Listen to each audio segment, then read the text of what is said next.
quote, technically the law was broken, but these particular defendants, poor, hungry, hardworking, and not dangerous, deserve a pass from prosecution. End quote. Saying that illegal immigration should not be criminalized is a position, is it not? It is. What I'd like to add is that everything that I wrote while I was an advocate, not a sitting judge. Oh, I see. That makes a difference. Did you mean it when you wrote it? When I wrote it? Did you mean it? I meant it when I wrote it because... Okay, but you don't mean it now? I do not mean it now. So if you take off your advocate hat today, do you have your advocate hat on today? I am no longer an advocate. I'm a sitting magistrate judge. Okay, so you don't tell the truth when you're an advocate, but you do when you're not? Is it okay to lie if you're an advocate? In today's explosive Senate hearing, Senator John Kennedy takes on a judicial nominee whose record reads more like a political manifesto than a legal resume. From calling the police inherently biased, to suggesting that laws shouldn't apply to certain immigrants and even hinting at gender quotas in the judiciary, Kennedy pulls no punches. Stay tuned as he unearths radical views, exposes contradictions, and challenges what it really means to uphold the Constitution. Senator Kennedy wastes no time. He points to an article written by the nominee titled, "I Can't Breathe," published in October 2020. In it, he characterizes protests following George Floyd's death as mostly peaceful, a claim that raised eyebrows given the billions in damages and widespread unrest. So sit back and let's dive right in. Thank you. Senator Kennedy. Thank you, Mr. Chairman. Judge, congratulations. Judge Cheeks, I see you're quite a prolific writer, and you say I heard you answer Senator Durbin's question, you said you don't take a position in these articles? I said I tried not to take a position in most of my articles. Well, you didn't succeed. In October 2020, you published an article entitled, "I Can't Breathe." You remember that article? I do remember that article. Okay. You were talking about Mr. George Floyd's tragic death. Here's what you said, quote, your words, not mine, quote, "What happened next after Mr. Floyd's death is nothing short of amazing. Mostly peaceful protest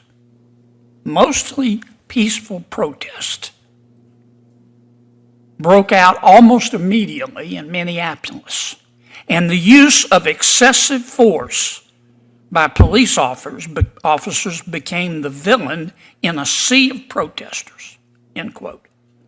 Did I read that accurately? That sounds correct, yes, Senator. All right, and then in October of 2019,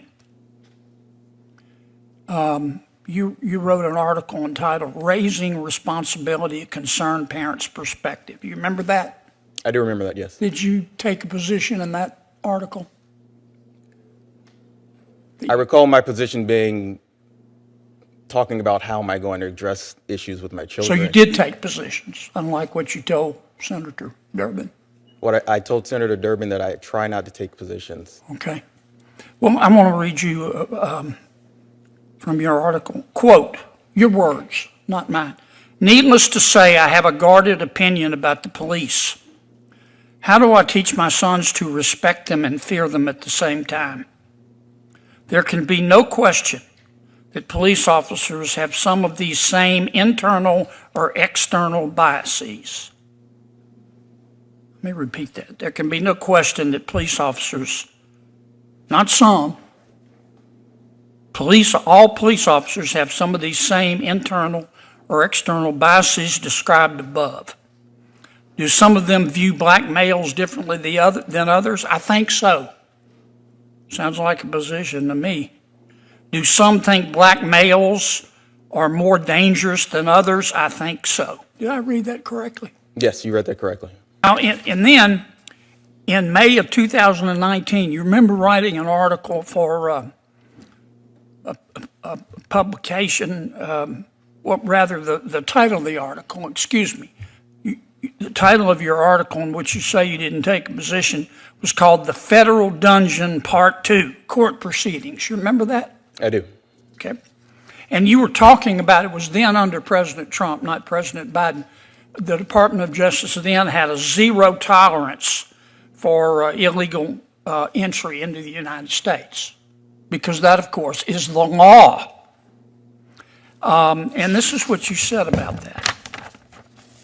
Quote, technically the law was broken, but these particular defendants, poor, hungry, hardworking, and not dangerous, deserve a pass from prosecution. End quote. Saying that illegal immigration should not be criminalized is a position, is it not? It is. What I'd like to add is that everything that I wrote while I was an advocate, not a sitting judge. Oh, I see. That makes a difference. Did you mean it when you wrote it? When I wrote it, did you mean it? I meant it when I wrote it, because okay, but you don't mean it now? I do not mean it now. So if you right take now. off your advocate hat today, do you have your advocate hat on today? I am no longer an advocate. I'm a sitting magistrate judge. Okay, so you don't tell the truth when you're an advocate, but you do when you're not? Is it okay to lie if you're an advocate? I don't follow the question. I think it's pretty clear, and I think you follow it. You've taken a lot of radical positions, Judge, and you can't make this catwalk backwards.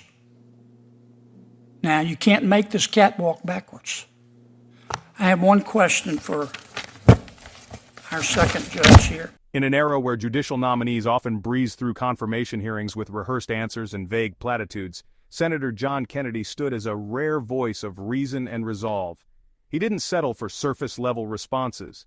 He didn't allow carefully worded evasions to pass unchecked. Instead, he did what every lawmaker should do. He read the record, asked the hard questions, and demanded honest answers. What unfolded wasn't a partisan attack, it was a spotlight on the very words and beliefs of a nominee who hopes to serve on the federal bench. From defending violent protests to expressing distrust in law enforcement, from advocating selective enforcement of immigration law to suggesting the Constitution never included women or people of color, these weren't one-time slips. They were recurring themes that showed a consistent ideological tilt. And when the nominee attempted to distance herself from his own past writings, Kennedy cut through the spin with clarity. You can't make this cat walk backwards. That line wasn't just a rhetorical flourish, it was a truth bomb. Because at the heart of his questioning was a simple but vital principle. Judges must be impartial, not political activists in robes. Time and again, Kennedy forced the nominee to confront his contradictions. He exposed the hypocrisy of claiming neutrality while penning ideologically charged essays. He challenged the notion that one could say radical things in one role and magically disown them in another. Senator Kennedy didn't just win the argument, he defended the values that keep America's courts credible. His unwavering commitment to truth, transparency, and accountability should be applauded. If you believe in honest leadership, judicial fairness, and fearless oversight, hit the like button, subscribe to the channel, and share this video far and wide. Join the conversation in the comments. Should this nominee be confirmed, or has Kennedy revealed a record too radical to ignore?